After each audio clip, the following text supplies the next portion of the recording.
আপনারা এই নিচের ভিডিওটি দেখছেন? এই ভিডিওটা দেখে আমাকে একটা জিনিস বলুন, এখানে দুধের সঙ্গে জল মেশানো হচ্ছে না জলের সঙ্গে দুধ মেশানো হচ্ছে?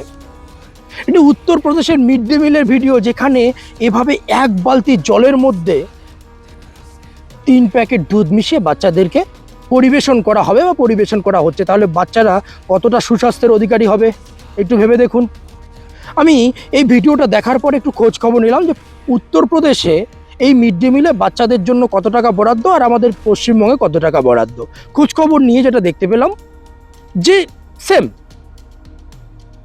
6 টাকা 75 পয়সা হচ্ছে প্রাথমিকের জন্য আর 10 টাকা 17 পয়সা হচ্ছে উচ্চ প্রাথমিকের জন্য উত্তরপ্রদেশ এবং পশ্চিমবঙ্গে সেম।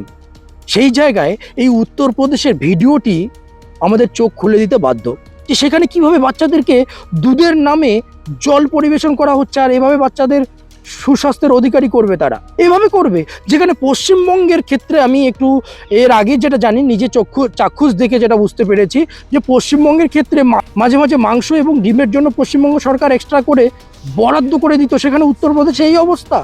আর অন্ধভক্তদের চোখ কান খুলছে না, অন্ধভক্তরা শুধু পশ্চিমবঙ্গের বদনামই করে চলে যাচ্ছে। একটু তাদের বিজেপি শাসিত উত্তরপ্রদেশে কিভাবে বাচ্চাদেরকে সুস্বাস্থ্য করা হচ্ছে, সুস্বাস্থ্যের অধিকারী করা হচ্ছে একটু দেখবে তারা।